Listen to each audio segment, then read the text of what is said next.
Boa tarde a todas, todos e todes. Em nome do Sindalesc, eu quero dar boas-vindas à nossa audiência. A live de hoje é Racismo Estrutural, o mito da democracia racial no Brasil. O Brasil ele foi constituído sobre ideais racistas. O racismo estrutural ele atravessa as nossas relações, normalizando e invisibilizando o lugar do negro e da negra na sociedade. Lutar pela democracia é lutar pelo fim do racismo estrutural. Para debater esse importante tema do racismo estrutural, hoje nós temos aqui uma constelação, um time potente. E eu quero agradecer a presença dos nossos convidados, da Cauane Maia, do Jussier Cedrés Chaves e da Patrícia Costa Sabino, que muito me alegra ter essas presenças aqui maravilhosas para falar de um tema super importante na construção de um Brasil realmente mais democrático. E aí, antes que a gente comece essa roda de conversa, eu vou convidar cada um deles a se apresentar, porque ninguém é melhor do que cada um deles, para contar um pouquinho para a gente de onde eles vêm, da trajetória. E aí começamos com a Cauane, depois o Jussier e, por último, a Patrícia. Boa tarde a todas, todos, todes. Eu quero agradecer o convite, vou agradecer direcionando a Aline, né, na pessoa dela, e estendendo a todas e todos que organizaram esse evento. Eu sou Cauane Maia, eu sou doutoranda em Antropologia Social e mestra pelo mesmo programa em Antropologia da UFSC, bacharel em Administração, graduanda em Economia, sou soteropolitana, moro em Florianópolis há 14 anos, sou integrante das Cores GID, um grupo de mulheres que fazem samba reggae na cidade, né, que tem um bloco e a banda, e colunista do portal Catarinas, né, jornalismo com perspectiva de gênero. É um prazer imenso compartilhar com todas e todos aqui essa tarde maravilhosa. Olá, boa tarde, pessoal. Meu nome é Jussier, eu sou servidor efetivo da Assembleia Legislativa do Estado de Santa Catarina, sou colega da Aline, colega de trabalho, colega de concurso também, entramos juntos no último concurso. Sou comunicólogo de formação, né, atualmente curso o mestrado em Estudos da Tradução na UFSC, né, tem uma série de outras formações aí na comunicação também, que fazem parte do currículo, né, tá lá no Lattes, mas eu acho que o espaço que para mim aqui me é mais caro nessa discussão é justamente o de negro integrante da ALESC, né, como servidor efetivo da ALESC. É um espaço que a gente precisa discutir, né, e evidenciar que essa população dentro da ALESC existe, né, e que, sobretudo, somos ainda poucos e precisamos ser mais. Né. Sou paulista de nascimento, paulistano, na verdade, mas criado no Rio Grande do Sul e morador de muitos anos do noroeste do estado, né, uma região colonizada por italianos e alemães. Então, a gente acumula aí, acredito, a gente conversava antes de iniciar aqui a live, acumula, assim como as meninas, algumas experiências aí de racismo e de discriminação racial por conta desses locais por onde passei. Espero aí contribuir com o debate e estou muito feliz de poder ter o privilégio de escutar a Cauane e a Patrícia aqui nessa discussão, nessa tarde de hoje. Muito obrigado, Aline, pelo convite. Boa tarde a todos, a todas, né? Também agradeço a Aline pelo convite, né? E pela oportunidade de estar aqui aprendendo um pouco mais, né? Porque é um espaço de aprendizado. Bom, eu sou professora do Instituto Federal Catarinense, do campus Rio do Sul. Estou aqui há 4 anos e meio atuando, sou educadora, né? Sou de Florianópolis, natural de Florianópolis, trabalhei muito tempo na rede municipal de Florianópolis, enfim. A minha formação tem pedagogia pela Universidade Federal de Santa Catarina e mestrado também pela mesma universidade, né? Mestrado em educação. Então, nós estamos aqui e, mais uma vez, obrigado e para aprender um pouco mais. Gente, muito obrigada. Para mim, é uma honra, uma alegria. Eu vou contar que a Cauane não me conhece, mas eu acompanho o trabalho das AIDs, eu sou apaixonada e era um sonho ter uma ID aqui para essa live. Ontem a Fernanda Jerônimo esteve aqui me entregando o caderninho dela. Eu ainda falei, mãe, tem uma live, vocês não me conhecem, mas eu sou muito fã, e me alegra muito poder apoiar, dar visibilidade para essas mulheres que tanto me inspiram. Eu tenho um sonho, alguns já sabem que um dia eu ainda quero as AIDs no tapete vermelho da Assembleia, mas vamos lá, quero essas mulheres batucando lá, é muito inspirador. Quem me conhece mais de perto sabe que eu não gosto muito de multidão, mas eu sempre me animo para estar com uma galera maior quando tem show de vocês. Então, uma honra, uma alegria te ter aqui. Quando você aceitou o convite, digo, gente, vou realizar parte do meu sonho. Ter o Jussier também aqui, que é meu colega de trabalho. Eu até pensei em oferecer a mediação dessa live para o Jussier, mas eu queria que ele tivesse um lugar de convidado, assim. Quero chamar o Jussier para trazer a fala dele. Esse cara bacana que já trabalhou comigo na escola do Legislativo, que é super inteligente, é super bom naquilo que ele faz em comunicação, super propositivo. Eu disse, eu quero dar um lugar de convidado para ele nessa live.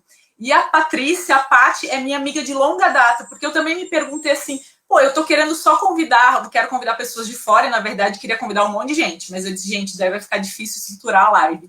Mas eu quero trazer alguém da minha história, uma pessoa com quem eu convivi, uma pessoa negra que caminha comigo. E eu pensei, cara, a Paty, vou convidar a Paty, que é professora, que é educadora. Então, para mim, aqui nesse lugar, como de mediadora, assim, é uma honra, é uma alegria poder ter vocês aqui e poder participar dessa conversa e aprender. E antes da gente começar a conversa em si, eu separei um pequeno vídeo do Silvio Almeida para a gente passar para a nossa audiência, e aí, assim que terminar o vídeo, a gente começa a conversa. Gratidão, gente. Renata nos apoia aí.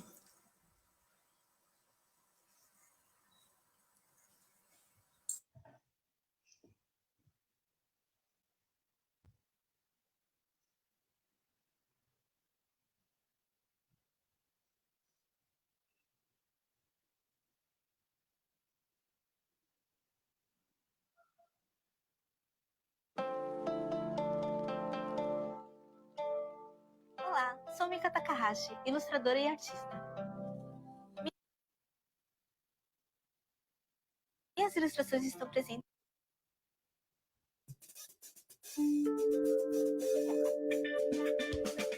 Os professores. No momento em que todo mundo tá precisando de um pouco de encanto, o Bradesco abre o mundo do Disney Plus pra você.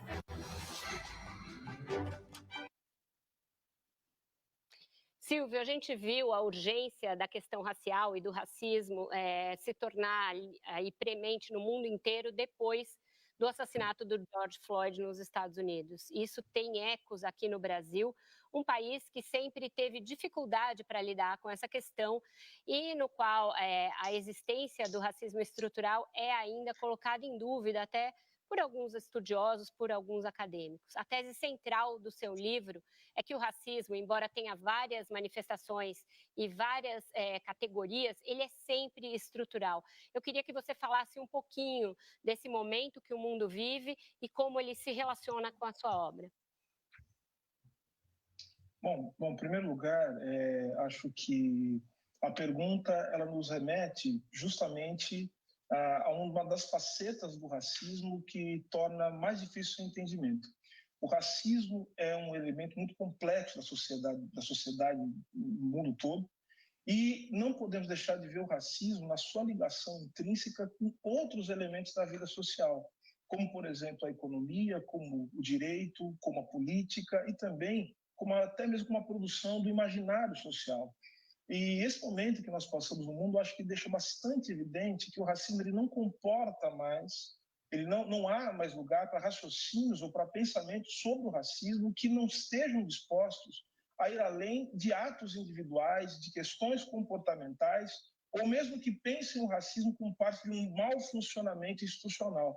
Nós vimos que o que está acontecendo hoje no mundo, eu quero me valer aqui das palavras do grande intelectual estadunidense, Cornel West, quando ele analisava esse estado do mundo, os protestos, ele dizia o seguinte: o mundo se encontra numa tempestade perfeita, ou seja, todos os elementos que podiam dar errado, eles deram errado. E alguns se somaram a coisas que vinham dando errado há muito tempo, que é o racismo.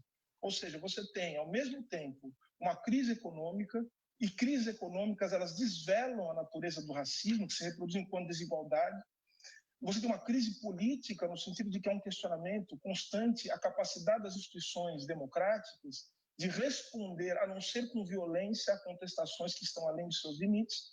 Nós temos também um momento do mundo em que nós vivemos uma pandemia, como também foi dito por você no começo da sua entrevista, é a maior em 100 anos, ou seja, o mundo está desolado, inclusive do ponto de vista mental, as pessoas estão profundamente afetadas, há um medo profundo em relação ao que será o futuro, e nós temos, nos Estados Unidos e no Brasil, lideranças que, seja até mesmo pela sua história política, não tem qualquer capacidade de estabelecer diálogo no momento em que o mundo precisava de diálogo.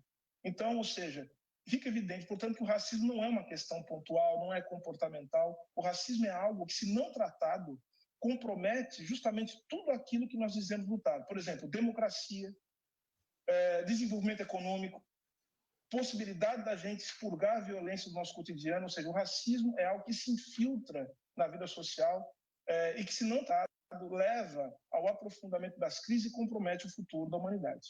Certo.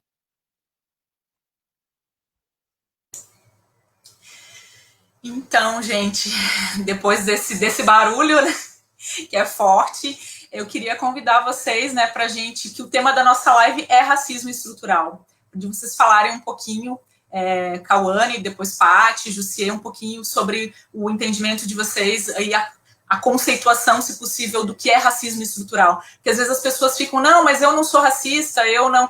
Isso é uma questão daquela pessoa que cometeu aquele crime, isso tem que punir aquela pessoa. O que a gente está falando quando diz racismo estrutural? Bom, o próprio Silvio Almeida nos traz, assim, a sua obra na coleção Feminismos Plurais, né, coordenado pela Djamila, que é um conjunto de obras que trazem conceitos muito caros, e ele vai colocar nesse livro que a tese central é que o racismo ele é sempre estrutural, né, e que ele vai estar permeando todas as relações. E aí eu vou me permitir fazer uma recapitulação. Por que a gente fala de racismo estrutural?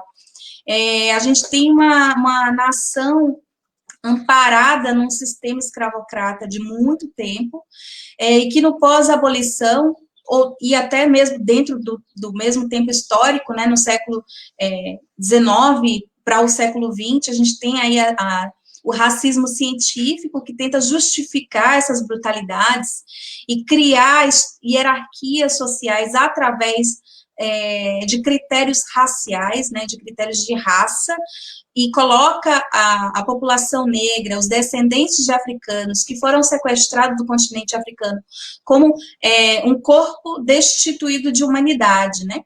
E aí a gente tem uma série de teóricos que foram teóricos importantes, que são recuperados com uma certa recorrência, né, para justificar, por exemplo, que o corpo negro ele é menos apto, ele é menos habilidoso, ele é menos inteligente, tudo com base nas teorias do racismo científico, que logo cai por terra, logo é comprovado a sua falácia, a sua fragilidade, e que ela não tem aplicabilidade, ela não tem amparo científico, inclusive, que era uma retórica para justificar as mazelas desse sistema escravocrata, que é um sistema que vale a gente sempre trazer e recuperar, é um sistema que era promovido pelo Estado, né?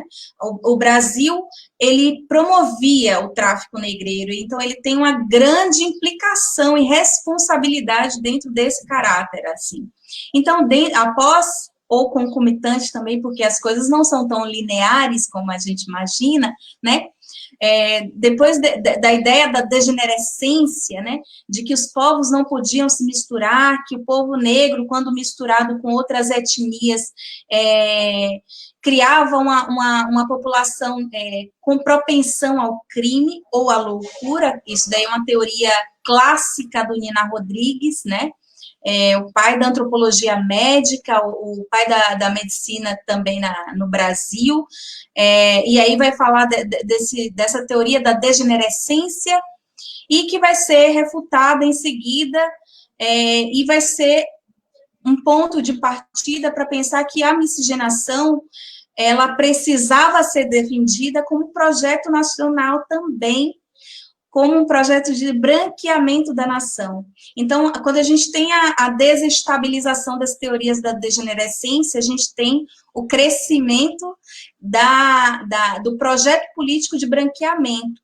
que pregava a miscigenação como uma estratégia de eliminar a etnia negra, né? Então, se tinha uma projeção de que em 30 anos, se a população negra miscigenasse com a população branca, em 30 anos teríamos uma nação embranquecida, porque o fator genético, e aí, mais uma vez, os critérios frágeis de se pensar a biologia através da lente do racismo científico, né? Que se pensava que, através dessa miscigenação, haveria uma predominância dos genes caucasianos em detrimento da negritude, né, da negrura. Então, nessa esteira que surge a motivação para se trazer a imigração europeia para o Brasil, né, para se estimular a imigração europeia para o Brasil, e Santa Catarina é o lugar onde isso mais acontece de forma bem sucedida, né. Tanto é que a gente tem historiadores clássicos de Santa Catarina, Virgílio Várzea, o Piazza, o Cabral, o Iaponã, que vão pensar essa ideia de brancura, né, de Estado branco, muito diretamente alinhado à ideia de desenvolvimento, modernidade, né, e uma ideia, com muitas aspas, de civilização. Né? E esse discurso, sobretudo, de Estado branco, que vai negar de forma recorrente e de forma muito contundente a presença negra aqui em Santa Catarina, vai criar uma narrativa bem perigosa, né, de negação da existência. Não é que a gente não enxergue corpos negros na rua, é que a gente nega a sua existência, a gente destitui aquele corpo de humanidade. Né? Então, isso é uma relação social que se elabora no plano concreto, no plano das relações, né? Da interação social entre os sujeitos e sujeitas. Né? E aí, quando eu vou pensar essa ideologia de branqueamento, né, como um projeto nacional, e a gente tem o Skidmore que escreve sobre isso, a gente tem uma série de teóricos que depois vai escrever sobre como se deu isso, né, o próprio projeto Unesco, que na década de 60, 50, né, depois da Segunda Guerra Mundial, o mundo inteiro quer entender como no Brasil funciona tão bem a democracia racial, e todos os olhares se voltam para a nossa nação, e aí se descobre o quão falacioso é a ideia de democracia racial. Ela não opera nas relações. Florestan Fernandes vai escrever sobre isso, Fernando Henrique Cardoso vai escrever, Ottaviani, Virginia Bicudo, a gente tem um grupo de intelectuais que vão vir da Escola de Sociologia de São Paulo, né, e vão perambular pelo país afora, não só na capital de São Paulo, mas no Nordeste, aqui no Sul veio o Ottaviani e o Fernando Henrique, que com todas as limitações da pesquisa, ele vai constatar que há um impeditivo que vai se amparar nas relações raciais de integrar o negro nessa sociedade de classe. Então, esse discurso que é muito comum do mito da democracia racial, de que o Brasil, e que a gente viu recentemente ser repetida, né, que o Brasil não existe racismo, que existe a desigualdade racial, desigualdade de classes, né, ele vai ser, de forma muito contundente, destituído. E aí a gente tem obras que são grandes clássicos da sociologia, grandes clássicos das ciências humanas, né, e das ciências sociais no Brasil, né, a integração do negro na sociedade de classes, o negro em Florianópolis, a gente tem o trabalho da Virginia Bicudo também, o próprio trabalho do Florestan Fernandes para contribuir com o projeto Unesco. Então, a gente já deveria ter superado, desde a década de 50 e 60, esse mito que fica nos nossos imaginários, como disse o professor Silvio Almeida, né? E porque isso é um passo importante para a gente também superar as barreiras que são colocadas pelo racismo estrutural.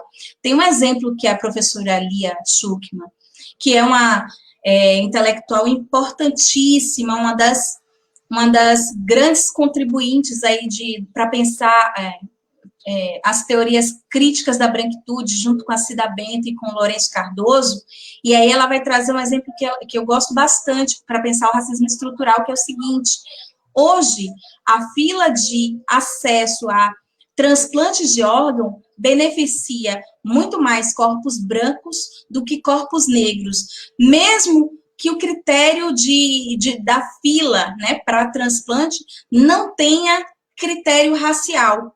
O que justifica esse fato? O que justifica é que a população branca tem mais acesso ao aparato necessário para acessar os aparelhos públicos, né? Mora mais próximo aos hospitais, tem acesso a exames médicos, tem uma série de ferramental que vai colocar ele estruturalmente em posição de vantagem para acessar esse serviço democrático, né? Então, a gente pensar, por exemplo, aí eu vou muito para a minha pesquisa, né? Meu projeto de pesquisa. Quando eu vou olhar para o Morro da Caixa, Monte Serra, e vou perceber que o acesso ao transporte público vai acontecer apenas em 93, né? O ônibus só sobe o morro em 93. E toda a cidade de Florianópolis já tem acesso ao transporte público desde 1940. A primeira caixa d'água é instalada no Morro da Caixa, no Monte Serra, em 1909, 1910, abastece toda a região central, mas a água encanada só vai subir o morro na década de 80, 90. A própria luz elétrica, acesso à luz, também só vai subir nesse período. E o próprio movimento de asfaltamento dessas comunidades vai se dar também de forma muito arbitrária, né? Através de muita pressão popular, de muita organização coletiva dos movimentos negros locais, que vão tensionar, junto com o poder público, acesso a esses aparelhos que são basilares, de uma região que corta o coração central da cidade, né?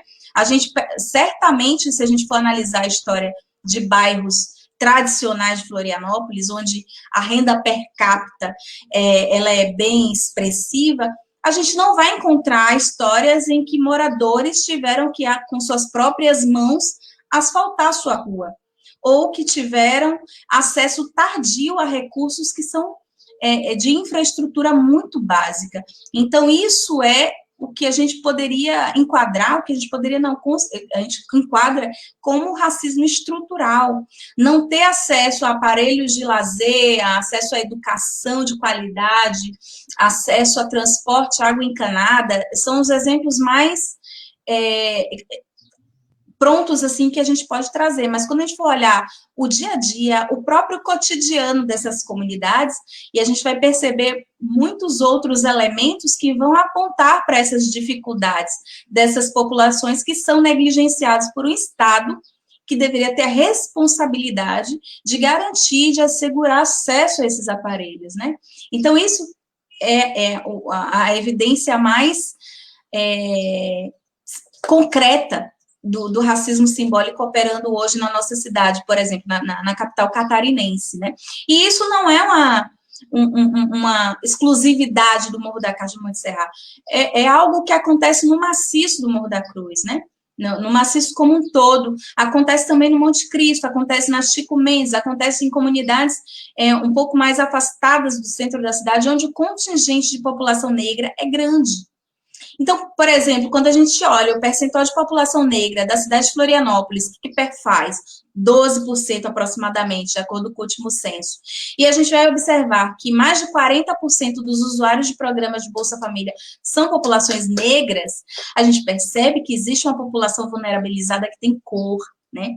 Apesar de ter também um contingente representativo de 50% de população branca que usam também o Bolsa Família, ter mais de 40% que são usuários de Bolsa Família é muito gritante do quão vulnerável é essa população, uma vez que ela só perfaz 12% da população da capital catarinense, né? Então, de que modo quais são as formas que essa cidade está elaborando seus processos para pensar a inclusão dessa população em todos os espaços e todas as dimensões, e de que modo também a gente pode se responsabilizar por isso, né?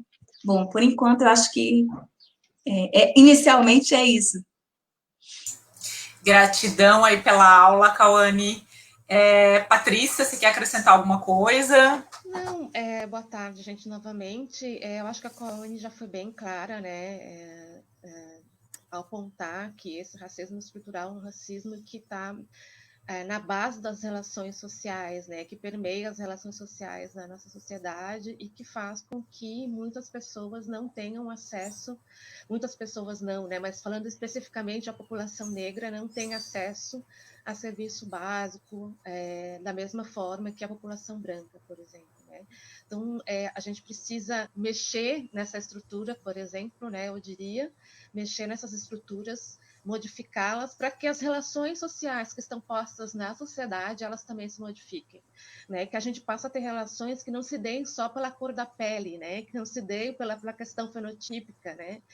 Porque hoje a gente tem essa experiência de que ser aceito ou não devido à sua cor da pele, devido ao seu cabelo, devido, enfim, da onde você frequenta, essas situações.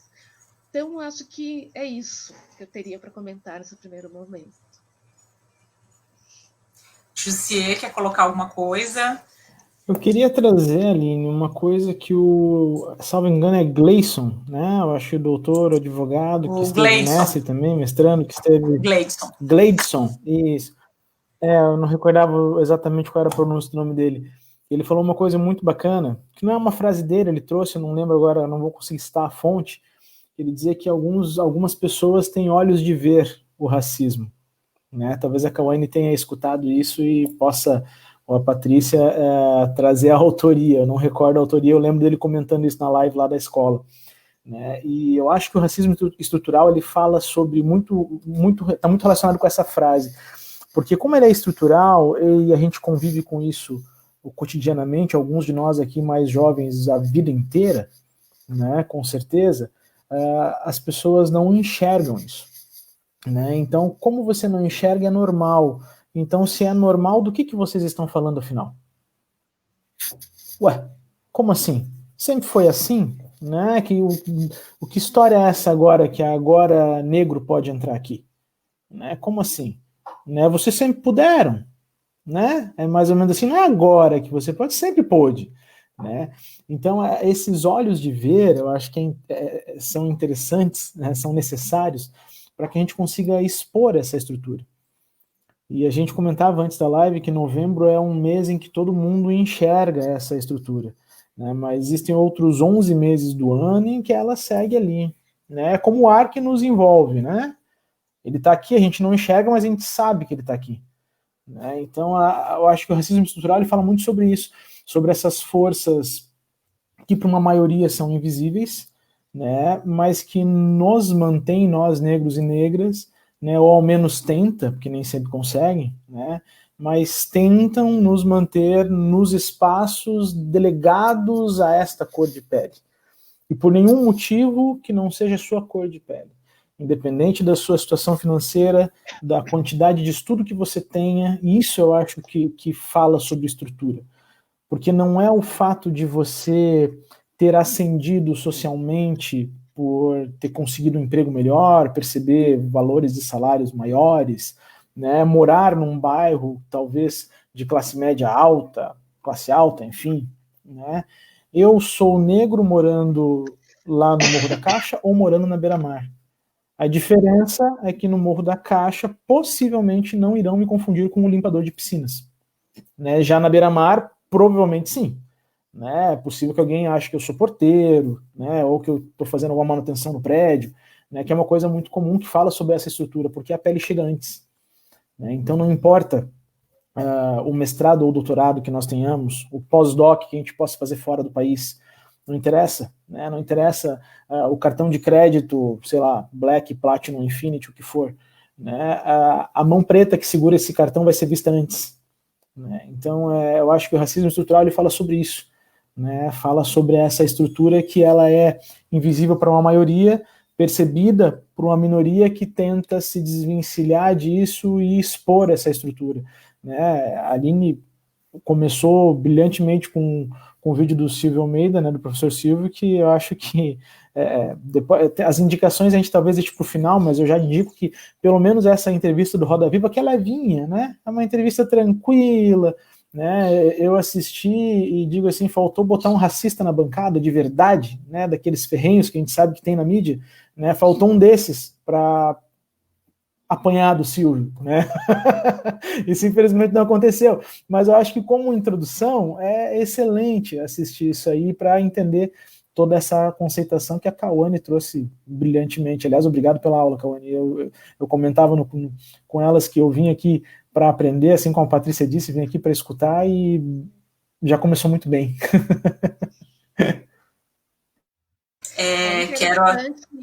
É só para colocar, é interessante a gente observar que eu estava ouvindo você falar, né, que as pessoas justificam que a questão do mérito, né, se você se esforçar, você vai conseguir, você vai, né, e que a ascensão, o fato de um negro ascender socialmente é a prova de que não existe racismo, né, mas na verdade é justamente o contrário, né, mesmo a pessoa negra, o sujeito negro, ascendendo, as estruturas elas acabam se mantendo ainda da mesma forma, né? Então, porque enxergam a cor da pele, essas situações. Elas não só se mantêm, como ainda te usam para justificar, né, a não existência do racismo, né? Além de tudo tem isso, né? Gente, é super potente, né, ouvir vocês. Eu queria também aqui, além de agradecer toda a nossa audiência, mas gostaria de registrar a presença do professor Florian, que é presidente da ABEL, da Associação Brasileira das Escolas do Legislativo. Então, para nós é uma honra, né, todas as pessoas presentes, mas nós temos aqui uma pessoa que tem destaque nacional, então agradecer todos e todas que estão nos assistindo, mas registrar a presença do professor Florian e colocar aqui que acredito que esse é um tema que as escolas do Legislativo precisam levar. A gente já tem falado dos espaços da mulher, de eleger mais mulheres, mas a gente precisa falar para ter uma democracia radical, ou uma democracia real, a gente precisa falar sobre racismo estrutural. E eu penso que o papel das escolas de governo é muito importante nesse tema, e é um dos motivos a gente ter feito na LESC, que estamos fazendo aqui também. E a fala de vocês me levou, né, porque eu pensei nisso quando vocês estão aqui. Nós temos aqui uma doutoranda, um quase mestre, o José vai defender na segunda-feira, né, uma mestra também, e vocês são pessoas que dentro da estrutura conseguiram galgar, conseguiram com toda a opressão e com toda a tentativa de apagamento, vocês conseguiram alcançar. E às vezes são lembrados com essa ideia, não, mas se o Jussier chegou, se a Cauane chegou, se a Patrícia chegou, nós também, todo mundo vai poder chegar, o que não é verdade. E vocês tiveram que fazer talvez 5, 10 vezes mais força do que eu para chegar, o que é extremamente injusto, e não é a cultura de vocês que aceita, é o indivíduo, né? É aceito aquele indivíduo, e muitas vezes eu até comentava antes da gente entrar no ar, que eu já ouvi de várias colegas, né, que o Jussier não é visto como negro, assim, o Jussier é negro. Então a gente aceita ele aqui, mas a gente não consegue perceber que ele é negro. E isso faz parte do racismo estrutural. Então eu queria convidar vocês a contar um pouco da trajetória de vocês e de como vocês perceberam na história de vocês, na trajetória de vocês, esse racismo estrutural. A gente pode começar com a Paty, depois a Cauane e o Jussier, para a gente mudar um pouco a ordem também. Então, primeiro eu queria falar de que lugar que eu estou falando, né? Eu estou falando de um lugar que é como professora, né, de uma instituição pública e federal, né, e que ao entrar nesse espaço também observa que esse espaço ele é totalmente branco, né, esse espaço ele é totalmente branco, né, então eu sempre fui uma pessoa também de observar muito isso, assim, de situações em que eu contava, por exemplo, eu me lembro na época de escola que eu contava quantas pessoas negras tinham no mesmo espaço que eu, assim, né? Então, eu tenho essas experiências, eu tenho essas vivências, né? Mas, e eu tive uma fase da minha vida em que isso ficou um pouco adormecido, né? Essa discussão sobre o racismo não fazia parte da minha família, não era algo que era silenciado, né? De fato. E eu passei a me dar conta disso quando eu comecei a entrar nas instituições, né? Como professora, atuando como professora, enfim, e percebendo que você está ali, mas tem que ser sempre, como a gente já falou, assim, 2 vezes mais, 3 vezes mais, 4 vezes mais bom, né? Para você realmente provar e merecer esse lugar, esse espaço, né? E eu estou atualmente numa região que é uma região que a gente chama de Alto Vale. A gente chama não, né? É declarada o Alto Vale, né? O Vale Europeu. Então, situações de as pessoas me olharem, né, nos lugares onde eu entrava, tipo, com um olhar estranho, tipo, quem é essa pessoa que está aqui? O que ela está fazendo aqui? Quem é ela, né? Da nossa cidade, enfim. Então, são situações diversas que a gente passa cotidianamente, né? E tem que procurar, não diria superar, mas enfrentar e se manifestar, colocar no sentido de que a gente precisa superar e que as pessoas negras, elas precisam estar nesses espaços, sim, elas têm direito a estar nesses espaços, sim. Paty, só uma coisa, o teu áudio tá picando, eu queria ver contigo, da Renata auxiliar, de repente tu entrar e sair novamente para ver se melhora a conexão, que ele tá picando bastante. Aí eu vou pedir para Renata, ele tá picando, a tua voz tá picando, e eu já recebi também da audiência que tá picando, não só eu percebi. Então, da gente tentar sair e entrar novamente, aí a Cauane faz a fala dela e a gente tenta sair e voltar para ver se consegue melhorar a conexão.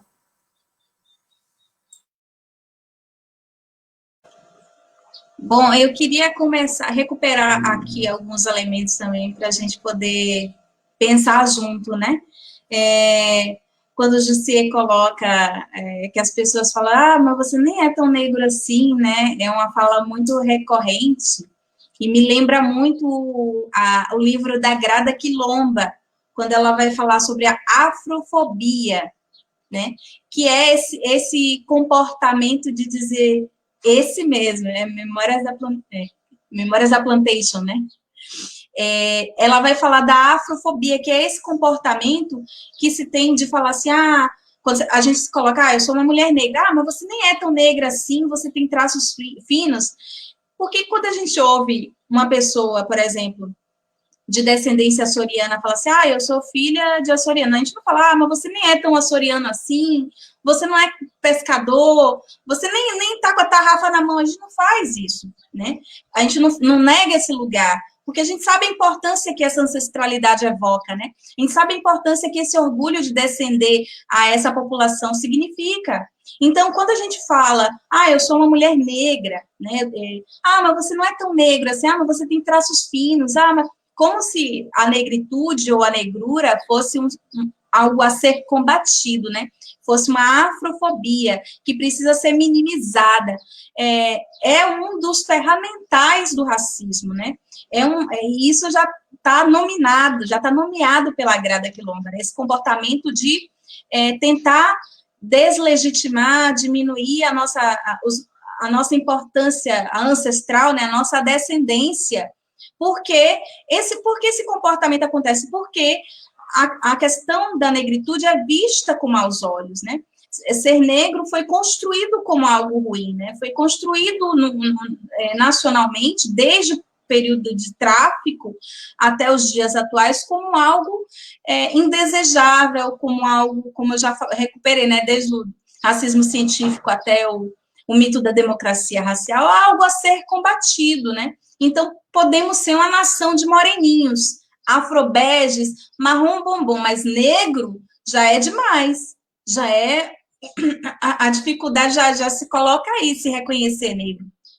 Um dado interessante de Santa Catarina é que Santa Catarina tem a demografia mais autodeclarada branca do país, né?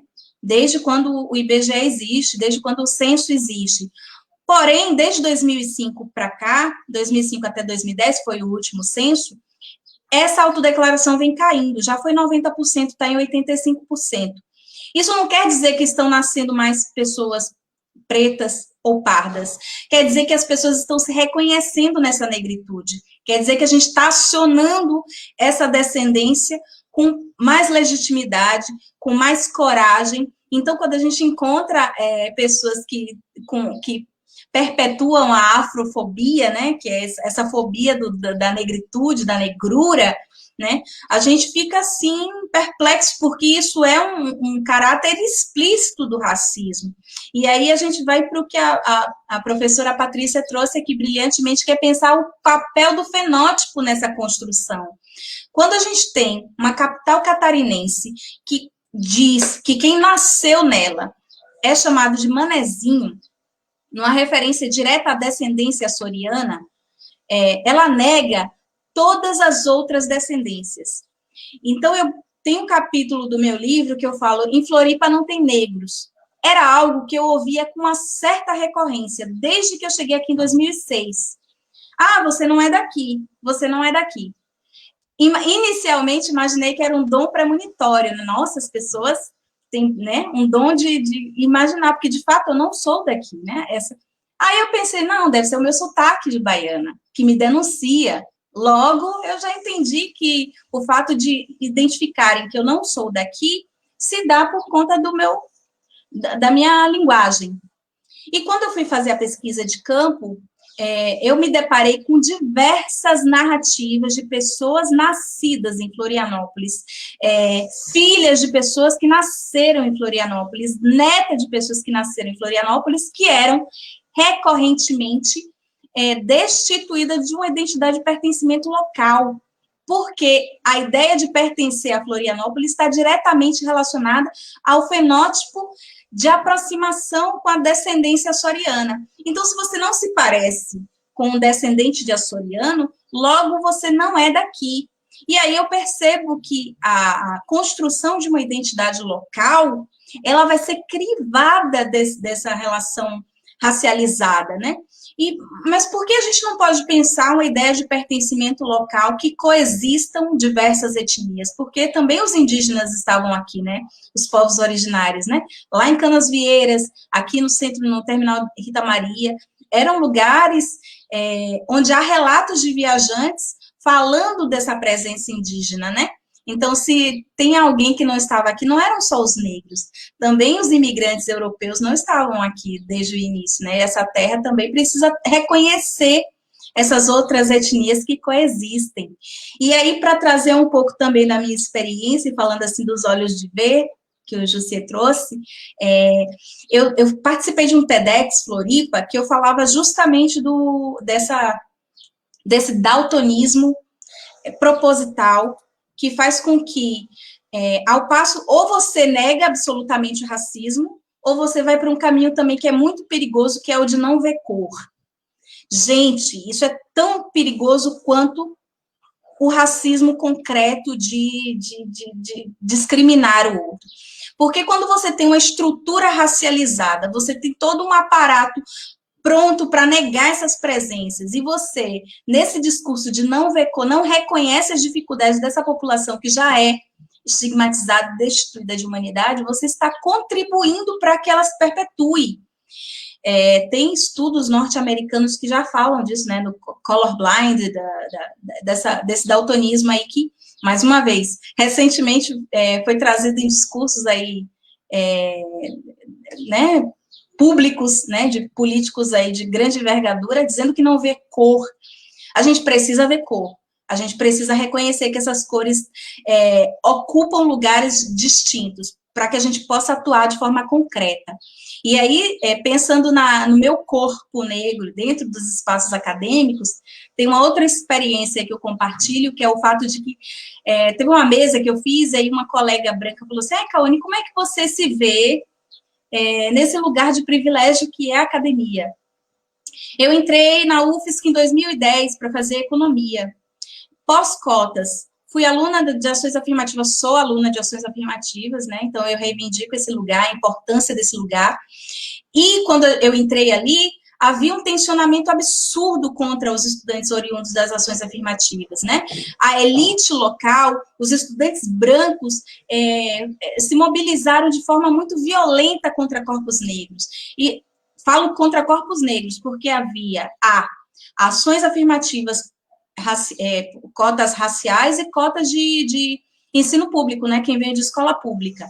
E eu tinha colegas que se inseriram nas cotas por estudar em escola pública que não eram hostilizados, né? E aí, a única forma possível de sobrevivência dentro do espaço acadêmico foi a mobilização com os meus pares. Então, dentro dessa mobilização, a gente viu muitas coisas violentas. Então, eu tenho o espaço acadêmico como uma experiência de violência, né? Isso não quer dizer que eu não reconheça a importância desse lugar, mas eu quero dizer que o que eu experienciei dentro da academia foram experiências de colegas meus que tentaram suicídio porque eram perseguidos por professores, foi de ver colegas minhas esbofeteadas no restaurante universitário quando a gente estava fazendo um ato antirracismo, foi perceber que a sala que os estudantes negros utilizavam foram pichadas com suásticas e frases racistas mandando a gente embora, foi da gente se articular para almoçar junto e ir embora junto, porque a gente tinha medo do que poderia acontecer com os nossos corpos, porque a gente não sabia o que poderia acontecer. E ontem eu estava participando de uma live na antropologia e fiquei sabendo que uma colega negra, saindo da UFSC, vieram 3 estudantes brancos e desferiam um murro na cara dela. Eu disse assim, isso não acontece com antropólogos brancos, isso não acontece com estudantes brancos, de você estar transitando no próximo ao campus universitário e você ser deliberadamente agredida, né? E então, essa experiência de violência é que vai marcar minha trajetória acadêmica, né?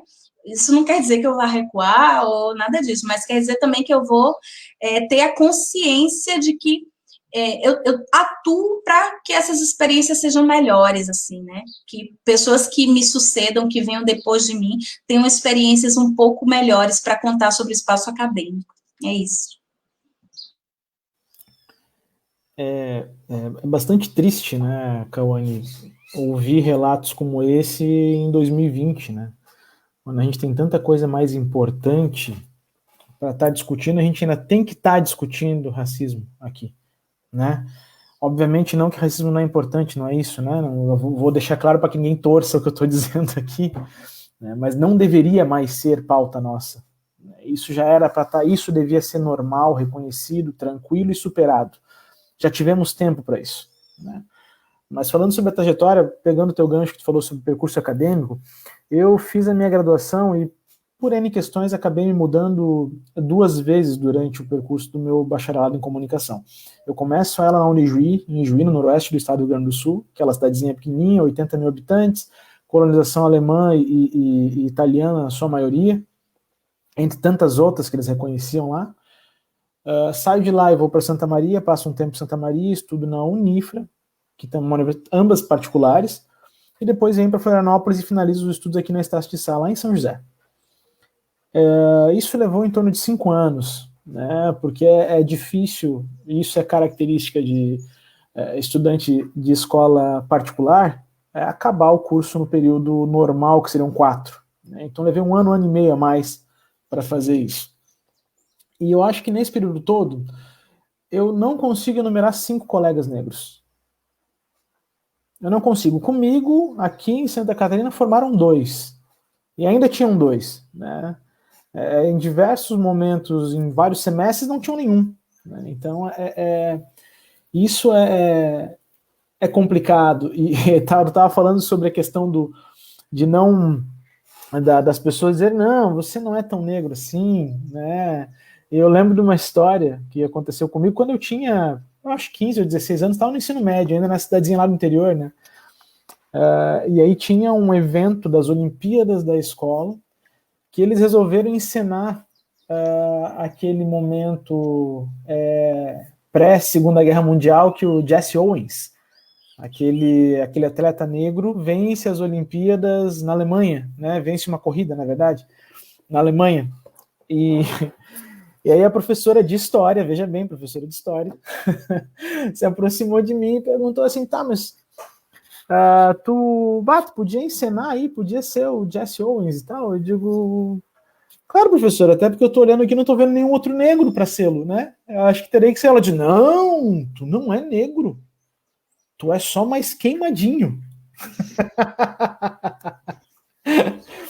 Ela veio com essa de tu é só mais queimadinho. Eu digo, tá bom, professora, tá bom, né? Eu, obviamente, ainda o confronto foi muito pequeno, né? Por falta de bagagem, com 15, 16 anos, a gente ainda está entendendo o que está acontecendo.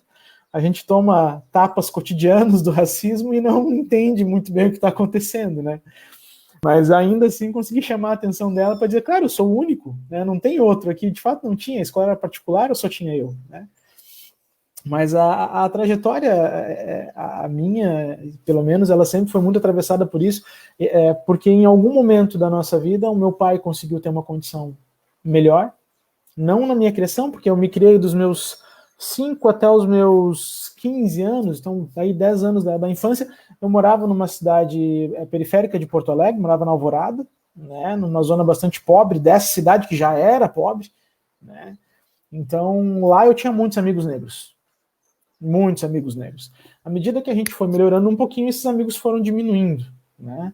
E eu passei a estar inserido num contexto em que eu convivia quase que exclusivamente com pessoas brancas. As pessoas negras eram as pessoas da família. E não, obviamente, foi uma escolha objetiva nossa de fazer isso, mas eram os espaços que a gente acabava tendo acesso, os espaços que a gente frequentava, né? E aí, cada vez menos as pessoas, ou melhor, cada vez mais as pessoas tinham essa de você queimadinho, né?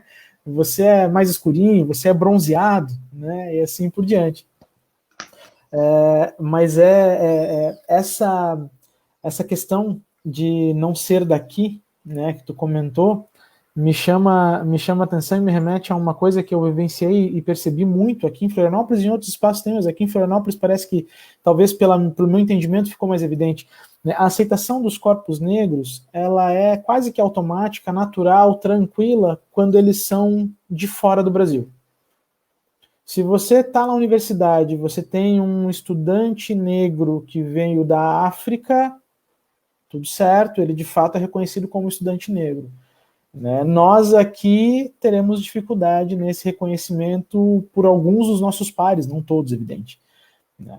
Mas a verdade é que à medida que a gente avança, a gente falava sobre isso, nós todos aqui temos um percurso acadêmico, a Wayne está, né, doutorando, Patrícia já é mestre, eu pretendo sê-lo em breve, né, se tudo der certo na banca final, né, independente disso, à medida que a gente vai avançando, a gente vai sendo, não por nós mesmos, mas pelos outros branqueados, né, e isso é uma medida que me parece, pelo menos, protetiva desses espaços, para que eles possam nos aceitar sem entrar num estranhamento que leve a qualquer outra consequência.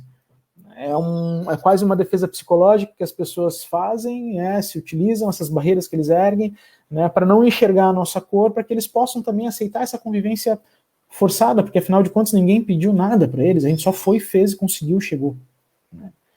E isso, embora ainda sejamos eventualmente usados para justificar o não racismo, né? Porque, não, olha, veja só, o José conseguiu, o Cauane conseguiu, Patrícia conseguiu, tantos outros conseguiram, né? Como é que tem racismo? Embora a gente ainda seja usado para isso, eu vejo como fundamental importância a ocupação desses espaços cada vez maior, acadêmicos, na televisão, artísticos, né, no rádio, nos espaços de poder, como os poderes efetivamente constituídos, assembleias, né, governo federal, câmaras municipais. Agora a gente teve finalmente alguma luz, né, nas eleições municipais, com algumas bancadas de vereadores e vereadoras negras conseguindo se eleger, né, que é algo muito novo, né. Ainda bem que esse movimento, parece que esse pêndulo, por força dos movimentos, tem conseguido voltar um pouco, né, em direção ao centro, né, indo para o outro lado, e acaba que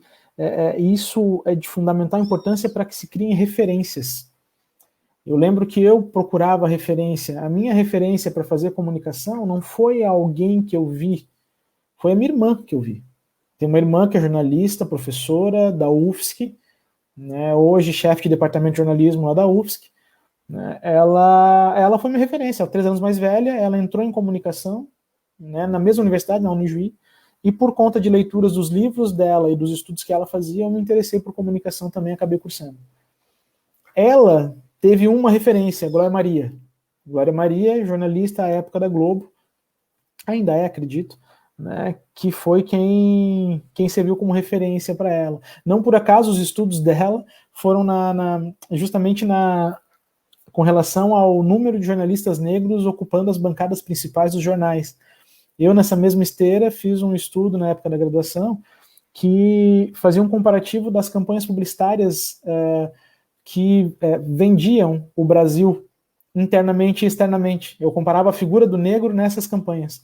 Como que o negro era vendido para fora do Brasil, como que o negro era vendido internamente. Sem nenhuma surpresa, o negro externo, vamos chamar assim, era o negro espetáculo.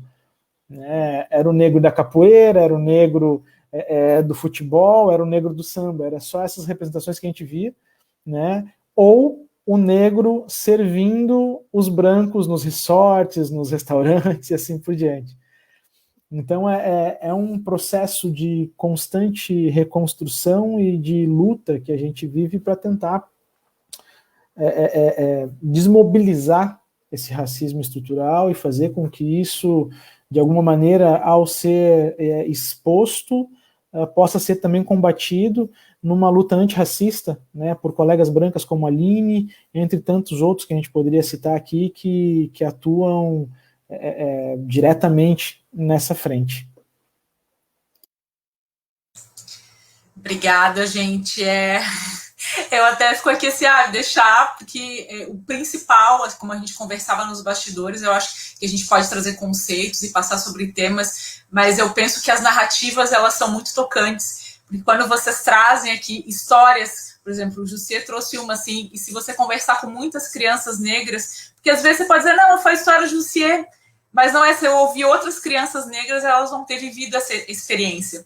Eu queria registrar só antes aqui a presença da Caionara dos Santos, que é presidente da UNegro, que eu registrei a presença do professor Florian também, que é uma grande presença, então quero registrar, né, um prestígio para nós aqui para o Sindalesc, que a Caionara dos Santos está nos assistindo, agradecer o apoio da UNegro aqui, participando, trazendo questões para o debate, e aí aproveitando o gancho do Jussier, me lembrando disso, né, da gente falar sobre educação, porque enquanto eu te ouvia, Jussier, e um pouco do que as meninas trouxeram, eu estava me lembrando de uma palestra que eu assisti do Silvio Almeida, que ele dava para educadores, na qual ele contava que ele descobriu que ele era negro na escola, porque ele estava com um gorrinho, era um dia muito frio, e ele estava com um gorrinho, e todas as outras crianças também estavam usando gorrinho. Só que a professora disse assim, moleque, tira isso da cabeça, vão achar que tu é bandido. E ali ele disse que ele entendeu que ele era negro. E disse que a mãe dele ficou furiosa, queria bater na professora, achou que às vezes a gente fala muito do papel transformador da escola, mas a escola hoje, ela é o ordenador de quem é o lugar de cada um. Então eu queria convidar vocês de qual é o papel da escola no racismo estrutural e qual pode ser o papel dela para a transformação social. E aí acho que a gente pode começar com a Cauane agora, depois a Paty, ou o Jussier e depois a Paty, agora para mudar a ordem. Obrigada, Aline, obrigada a todos os companheiros aqui, companheiras de mesa também.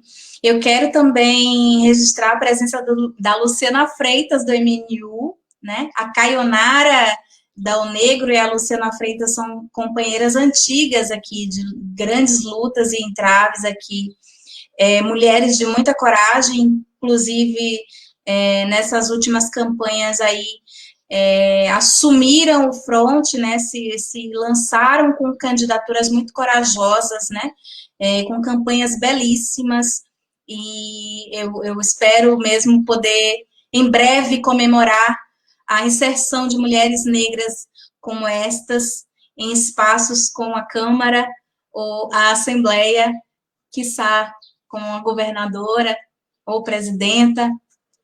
Afinal de contas, estamos no território da Antonieta de Barros, né? Então, essa mulher que nos inspira e que nos ensina que tanto a educação, né, a Antonieta de Barros, que cria uma escola para pessoas que não têm acesso à escola, né? Que é uma educadora na essência.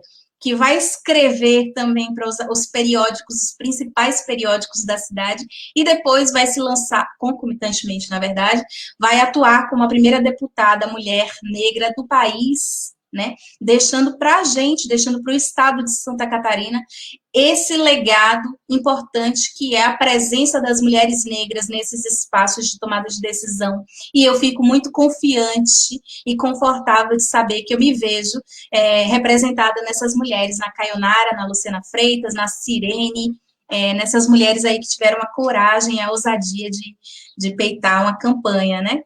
E aí, pensando a educação, eu penso muito na Bell Hooks, né? A Bell Hooks, que vai ter uma tônica do Paulo Freire, ela vai se inspirar muito no Paulo Freire para pensar como a educação ela vai nos emancipar enquanto povo preto, né?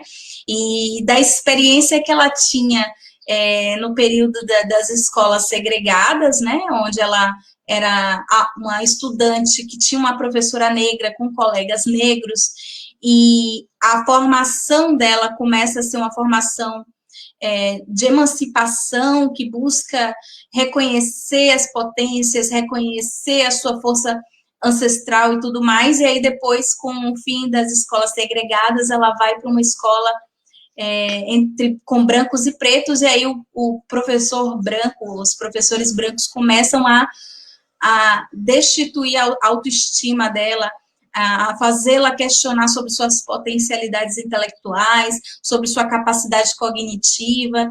E aí tem uma frase que eu gosto muito, que é de pensar que sem liberdade cognitiva não há liberdade afetiva, assim, a gente não pode abrir mão dessa nossa possibilidade de pensar com autonomia, com os nossos, sobretudo.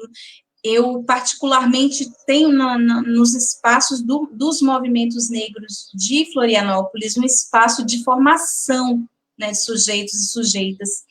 Foi através dos coletivos negros que eu li grande parte da bibliografia que hoje eu domino com muita tranquilidade, porque a gente lia diversas vezes, a gente entendia a importância de se formar, de ler, de estudar os nossos, de buscar outros autores, né, porque compulsoriamente a gente vai ler os cânones brancos europeus, que tem teorias muito questionáveis, algumas flertam diretamente com racismo, e a gente não se via ali, né?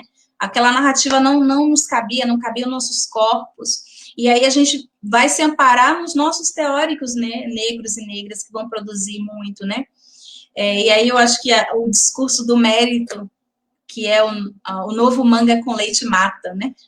O manga com leite que era usado para que os escravizados não comessem a manga e o leite juntos, né, e dessem o prejuízo para o seu senhor né, o senhor de escravos, e aí era dito que manga com leite matava porque quem era pego comendo manga com leite era açoitado até a morte. Então o discurso do mérito é o novo manga com leite mata, porque não existe, assim, meritocracia quando a gente parte de condições tão adversas, tão desiguais, né? Não há meritocracia quando eu estou disputando com colegas que tiveram a infraestrutura das melhores, né? Pessoas não negras não precisam se pensar enquanto sujeitos, né? Eles são construídos como sujeitos universais, né? Tanto é que a gente tem homem e mulher negro e negra, né? Ou seja, o homem e mulher é a normativa, é o que foi constituído como branco, próximo da brancura, né? A trindade platônica, o belo, o branco e o puro, né? Então, esse discurso do mérito, ele vai aparecer já na primeira infância, né? Já nas nossas primeiras experiências escolares, né? Eu, particularmente, venho de uma experiência escolar onde eu era igual aos meus pares, né? Eu sou de Salvador, então os meus colegas, os meus pares eram todas negros e negras, estudavam em escola pública, então a comunidade periférica tinha a mesma matiz, assim, a mesma cor de pele. Mas, quando eu venho para Florianópolis, escuto as minhas e os meus colegas narrando as suas trajetórias escolares, eu fico estarrecida com o tanto de violência que é imputado a esses corpos, sobretudo corpos ainda na primeira infância, né? Crianças que, na festinha da escola, todo mundo é dito para vir com seus cabelos naturais, e aí quando a criança negra vai para a festinha da escola com seu cabelo natural, ela é escondida na foto, né? Ela não aparece na foto, porque aquele cabelo é visto como não bonito, né? Aquele cabelo não é belo e não representa, né? Não deve aparecer nas fotos, nas memórias escolares. Então, isso são violações. Quando tem as festas juninas, que ninguém quer dançar com criança negra, né? Aquela criança tem que dançar sempre com o professor, com a professora, porque os coleguinhas se recusam, porque é construída já na primeira infância essa distinção de forma muito prejudicial, inclusive para as crianças não negras, né? Então, quando a gente fala, por exemplo, da implantação da Lei 10.639, que tem que falar sobre a importância dos afrodescendentes e dos povos originários na escola, a gente não está falando de fazer isso apenas com crianças negras e negros. Ao contrário, a gente está falando que é a importância dessa implementação dessa lei para crianças não brancas não praticarem o racismo, não naturalizarem atos racistas, né? Elas precisam reconhecer beleza em corpos negros, elas precisam reconhecer que corpos negros podem ocupar outros espaços que não sejam apenas os serviços subrepresentados, mal remunerados, né? Que historicamente foram construídos como legado dessa escravidão brasileira, né? Então, a importância da gente pensar a audiência que tiver filhos e filhas não negras, dessa formação inicial, já na primeira infância e na educação infantil, de uma educação antirracista desde sempre, né? Tem uma frase de um comediante que fala assim, eduque seus filhos a serem antirracistas, porque eu estou educando os meus a reagirem.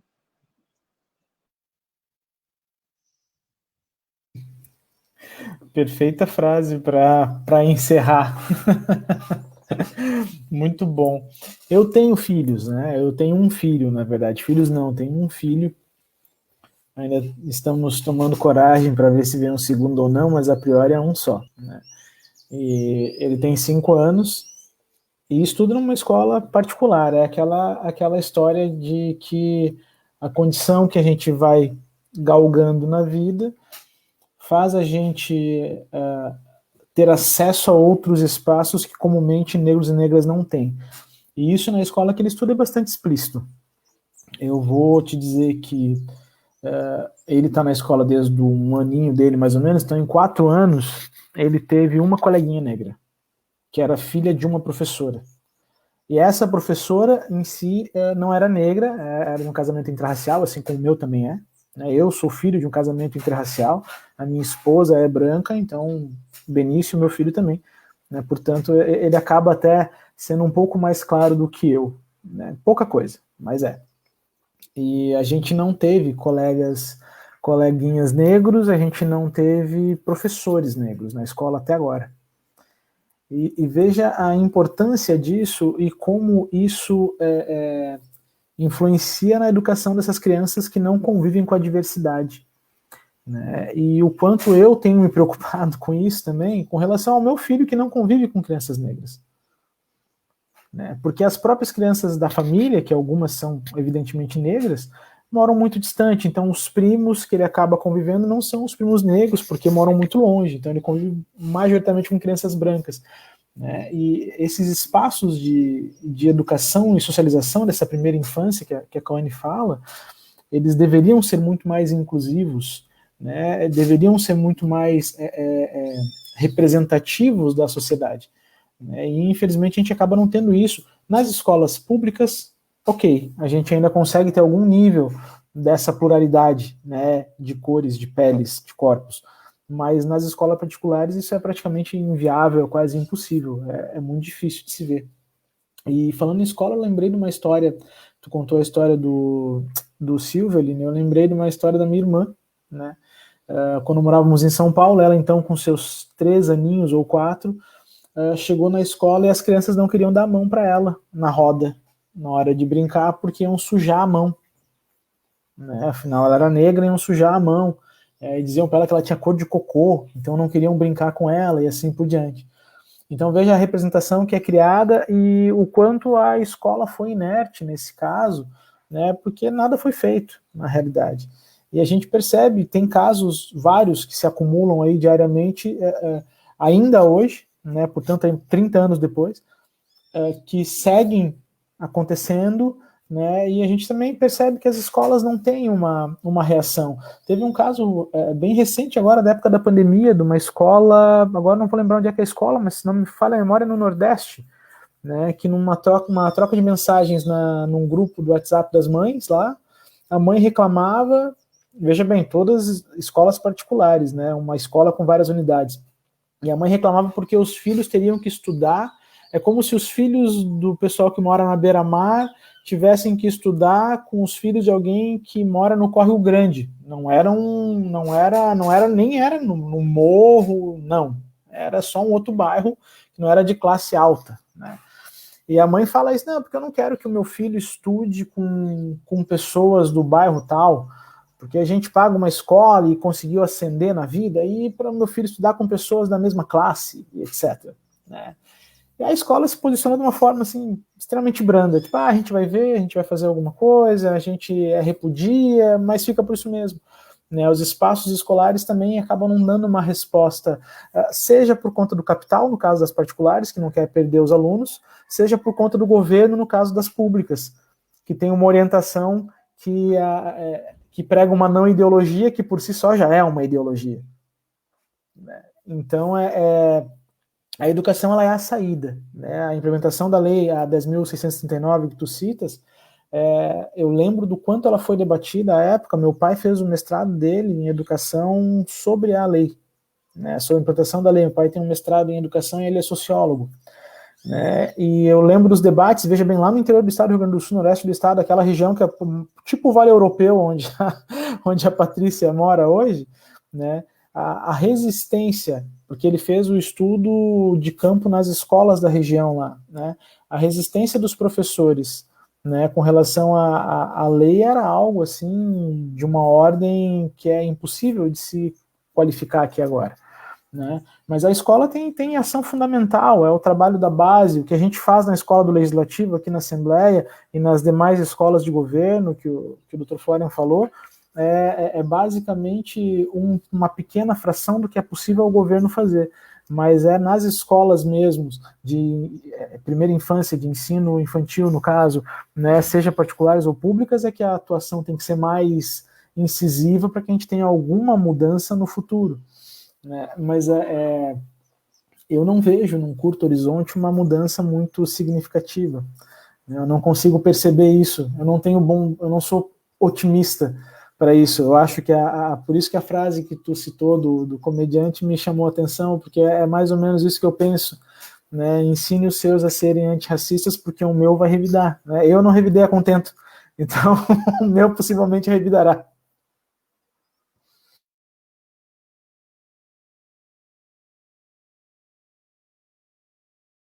Tais muda, Paty. Oi, gente, desculpa. Quando tu fala do ensina e que eu vou revidar, acho que a população negra já perdeu a paciência, né?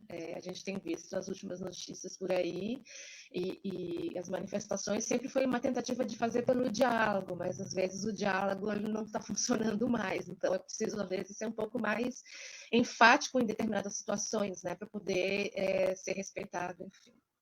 Falando da questão mais especificamente da educação, eu vou falar do lugar como professora e como formadora de professores, né? Já que eu atuo na formação de professores, né?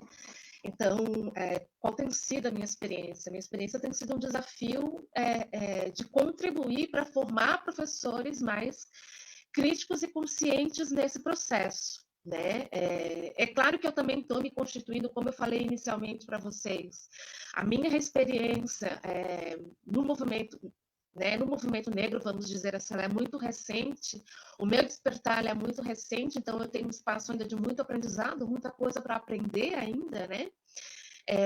Mas tenho tido alguns desafios dentro da formação de professores, então, de estar contribuindo. Então, hoje, por exemplo, a gente tem, dentro do Instituto do curso de Pedagogia, a gente tem uma disciplina que é Inclusão, Diversidade e Direitos Humanos. Então, essa disciplina eu procuro, de algum modo, levar as questões das relações étnico-raciais, da importância de se discutir esse tema na escola, da importância do professor ter consciência desse processo e a contribuição que ele pode dar para isso, né?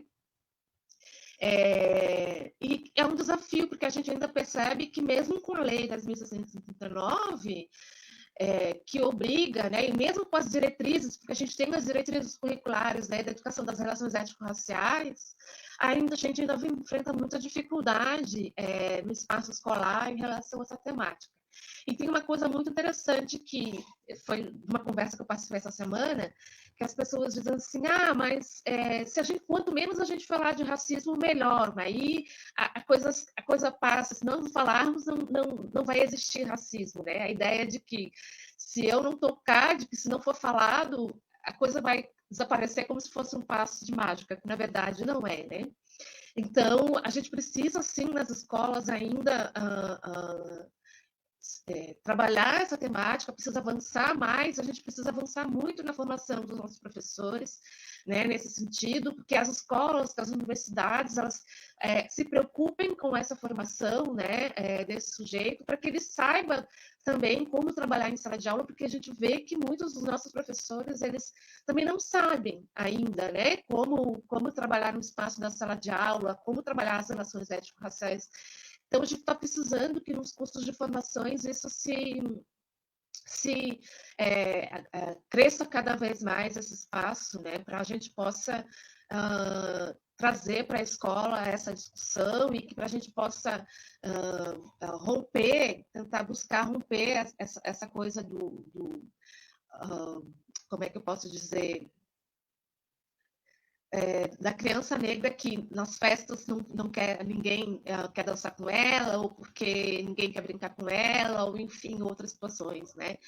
Eu inicialmente, como eu falei inicialmente, eu passei por essas situações na escola onde, nesse sentido, eu era a única, me via como a única, né? E você se vê como a única naquele espaço é extremamente angustiante, né? Então, a gente tem que, de fato, trabalhar para que essas discussões, elas sejam, de fato, discutidas no espaço. E a Kaone falou de uma coisa muito interessante, né? Que foi o fato de que essa temática não é uma temática que beneficia só a população negra, né?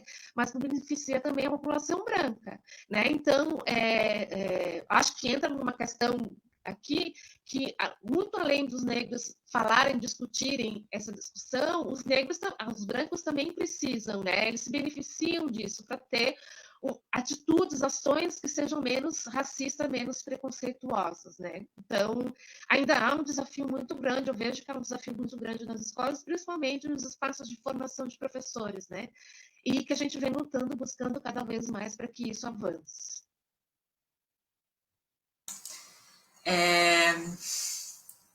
Até respirar, porque o tema é bastante forte, né? E o meu lugar aqui não é um lugar confortável, e eu gostaria, no lugar de representante da branquitude aqui, de convidar as pessoas para, quando alguém apontar, em especial um negro, disser que você foi racista, não fique se defendendo, escute e tente ver onde é que você pode, porque às vezes não é que você foi criminoso, mas justamente a gente é atravessado pelo racismo estrutural. Então, ao invés de não, eu não sou, eu não fiz, escuta, porque só uma pessoa negra pode falar da dor dela, o que para você é normalizado, que você não percebe que foi normatizado, para o outro, não é que para o outro seja, mas a gente apagou tanto isso e normalizou tanto que não percebe que pode estar agindo de forma racista. De alguma forma, por exemplo, quando eu falava que as pessoas veem o Jussier como branco, é uma forma de racismo.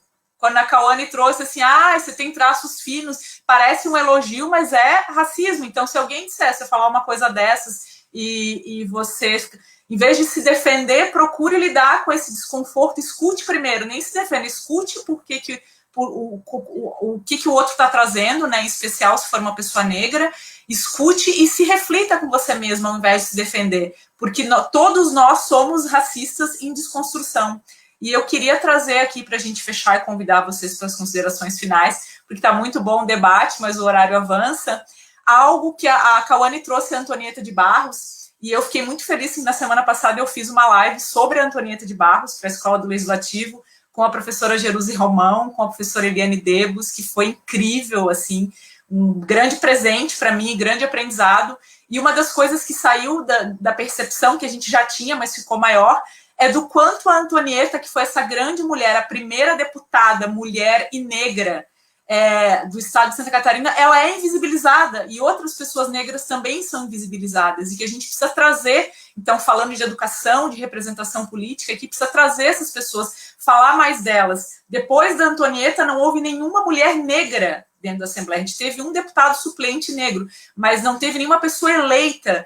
E tipo assim, a gente, claro, fala das mulheres, ok, mas a Antonieta fica lá no meio das deputadas. E penso que a gente precisa dar para a Antonieta o lugar que é de destaque que ela merece, por na década de 30, uma mulher negra se eleger e ter como bandeira a educação, a alfabetização, valorização da cultura afro-brasileira, inclusão das mulheres no espaço de poder. Então, penso que é muito importante cada vez mais a gente falar dessa figura, e aí convido vocês, né, para as considerações finais, né, vou convidar o Jussier, que ele tem que sair às 5h30, começar pelo Jussier, a Paty e a Cauane para a gente fechar.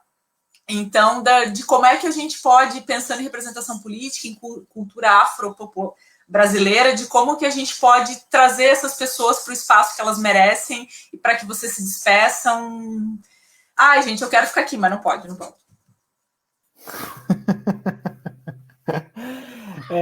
Primeiro, antes de qualquer coisa, queria muito agradecer novamente tanto o convite teu, Aline, como a oportunidade de ouvir vocês duas, a Cauane e a Patrícia, foi extremamente enriquecedor. Eu comentava antes da gente entrar no ar aqui ao vivo que eu sou um negro em busca da minha negritude plena, né? Muitos anos vivendo nesse contexto de pouca convivência com outras pessoas negras, né, não me levaram à ilusão de que eu não fosse negro, não, né, mas me despertam, especialmente agora, para a necessidade de sê-lo, com mais potência do que qualquer outra época da vida, né, porque primeiro eu preciso passar isso adiante agora, né, eu tenho um bastão que eu carrego agora que eu tenho que deixar na mão do meu filho para ele levar adiante. Então, passar essa identidade, essa identificação, essa cultura para ele, reconhecidamente, né, por mim também é fundamental. Então, foi extremamente enriquecedor ouvir vocês. Eu saio daqui com uma série de referências que eu não tinha muito clara, né, espero ter contribuído também. E queria usar a tua fala, Aline, quando tu dizes da Antonieta, que ela tem um lugar muito importante, especialmente na Assembleia, quando ela empresta o seu nome, né, para um programa de ação afirmativa que talvez seja único em toda a esfera legislativa do Brasil, né. Nós temos o programa Antonieta de Barros, que oportuniza a meninos e meninas negras das regiões vulnerabilizadas da grande Florianópolis a oportunidade de estagiar conosco lá na Assembleia. E é de uma relevância incrível isso, porque eu acredito muito que o combate ao racismo ele passa obrigatoriamente pela referência. Ele passa obrigatoriamente pela possibilidade, não só por isso, obviamente, né, mas passa muito pela oportunidade da comunidade negra, especialmente as crianças, os jovens, perceberem o que eles podem ser, perceberem as opções que eles têm, embora essas opções não sejam disponibilizadas para eles, como deveriam. Porque como a Cauane já pontuou aqui, esse discurso da meritocracia, da manga com leite, né, ele é perverso de uma intensidade que eu não consigo nem elaborar, né, porque ele diz que se você não conseguiu foi porque você não foi suficiente, né, e isso enfim, é inqualificável, porque não tem como você cobrar de pessoas que saem de distâncias completamente díspares a mesma chegada. Não tem como, né? A gente nunca vai chegar junto, né? Eu não cheguei junto com outros colegas e amigos brancos, né? E isso nunca vai ser assim para outras crianças também. Ou nunca há muito tempo, talvez em algum tempo no futuro, né? Quem sabe se eu viver o suficiente para ver netos e bisnetos, talvez eles tenham essa possibilidade, né? Em 2 gerações, quem sabe a gente consiga ganhar isso. Embora eu, como já falei, o Antônio concordou ali, eu não sou muito otimista, mas isso talvez seja o máximo que eu consiga em termos de ver o copo meio cheio, seria isso. Né? Enxergar que daqui a 2 gerações a gente consiga ter locais de partida mais próximos, pelo menos. Né? E acho que as cotas auxiliam fundamentalmente nessa questão da representatividade, não só nos espaços acadêmicos, mas para além deles.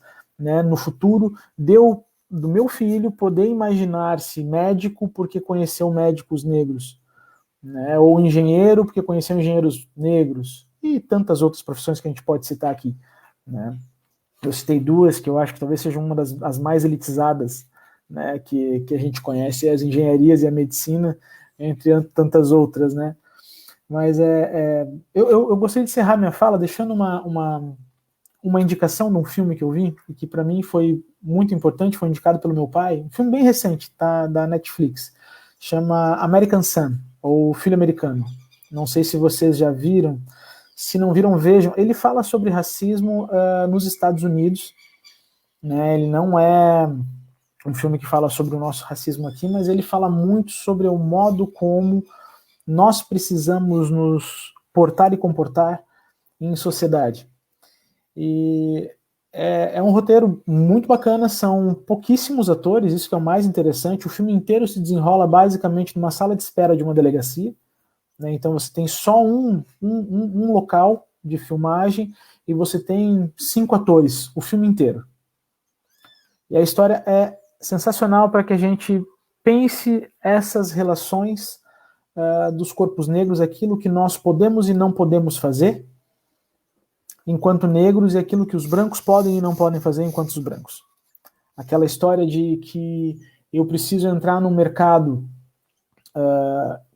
eu preciso pensar para entrar no mercado se eu vou de havaianas e camiseta e bermuda ou se eu tenho que botar uma calça e um tênis. É uma coisa que uma pessoa branca, né, se pensa é só porque acha que vai ficar feio, né? Não é por qualquer outro motivo. Né? Não vai ser porque vai ser perseguido pelo segurança na gôndola do desodorante, como aconteceu comigo. Né? Tem umas coisas assim que Então, esse filme fala um pouco sobre isso, né? E eu deixo aqui essa recomendação, além daquela que eu fiz anteriormente, para quem não viu, vá lá no site, no YouTube, lá do Roda Viva, e assista a entrevista do Silvio Almeida, que eu acho que é uma boa parte, um bom ponto de partida para começar a entrar um pouquinho mais, com um pouco mais de conceitos e um pouco mais de esclarecimento nessas pautas a respeito de negritude. Mais uma vez, obrigado, meninas.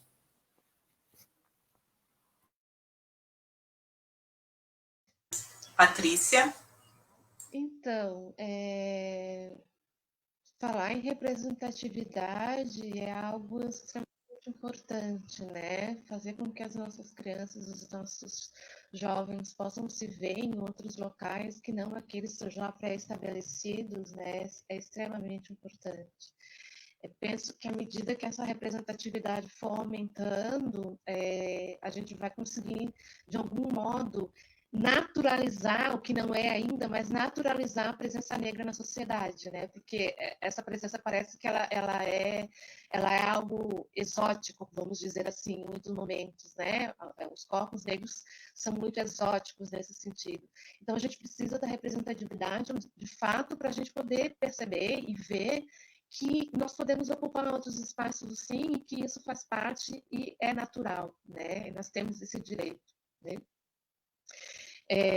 Eu deixo aqui, né, o meu agradecimento pelo convite, né, e que a gente possa, convido a todos que estão nos assistindo, que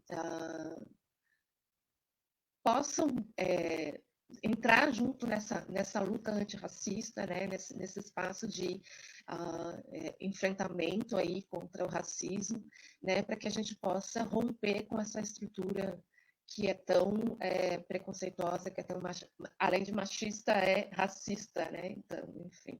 Tá? Obrigada pelo convite.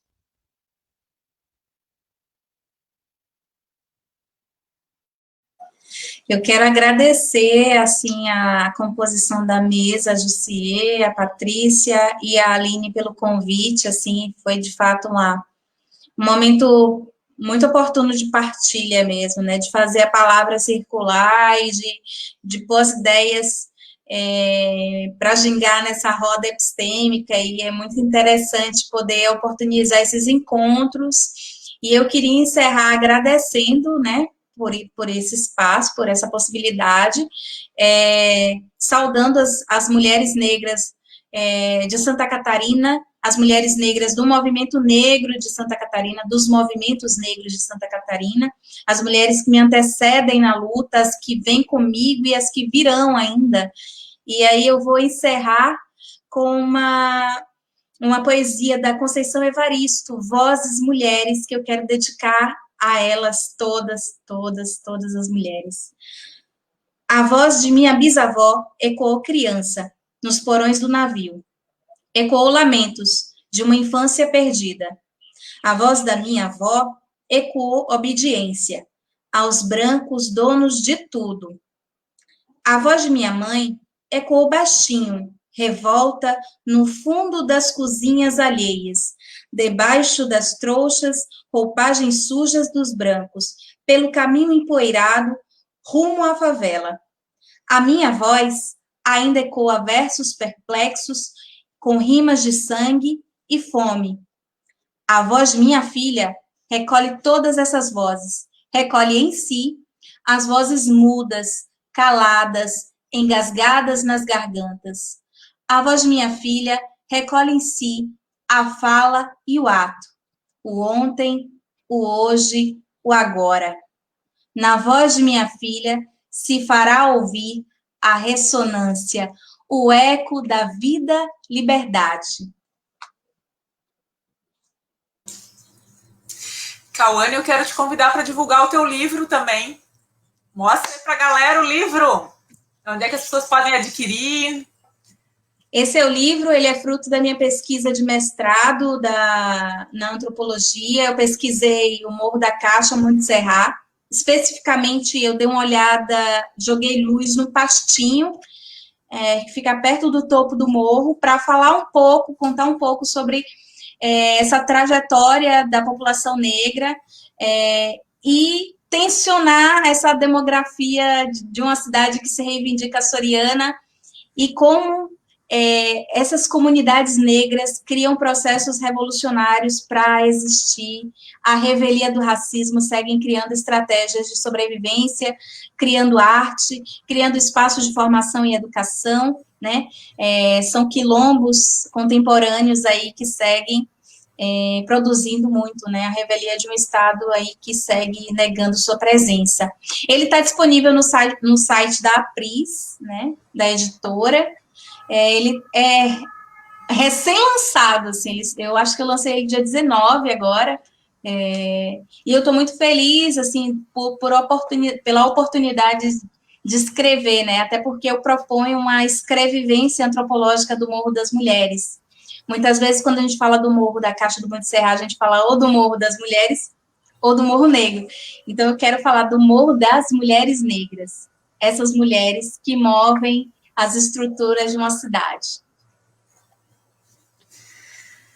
Gratidão.